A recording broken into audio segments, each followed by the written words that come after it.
കണ്ണടയുന്നവരെ അവരെയും കാണണം എനിക്കിവിടെ. ആരാച്ച?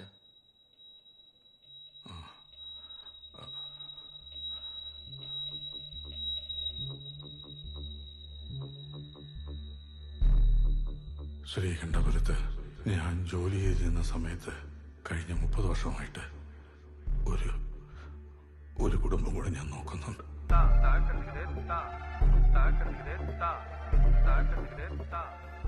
രുക്മിണി, അവരിലൊരു മകനുണ്ട്. നീ ഒന്നവരെ ഇങ്ങോട്ട് കൊണ്ടുവരണം. അങ്ങോട്ട് പോയി അവരെയൊക്കെ കണ്ടിട്ട് കുറേയായി. ഇനിയിപ്പോ അതിനും സാധിക്കില്ലല്ലോ.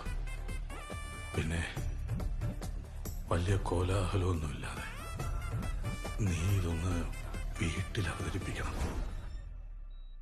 എന്നിട്ട് നിന്റെ അമ്മയോട് പറയണം ഇതൊക്കെ ആ ഒരു സ്പിരിറ്റിലെടുക്കാൻ. ഏത് സ്പിരിറ്റിലെടുക്കാൻ?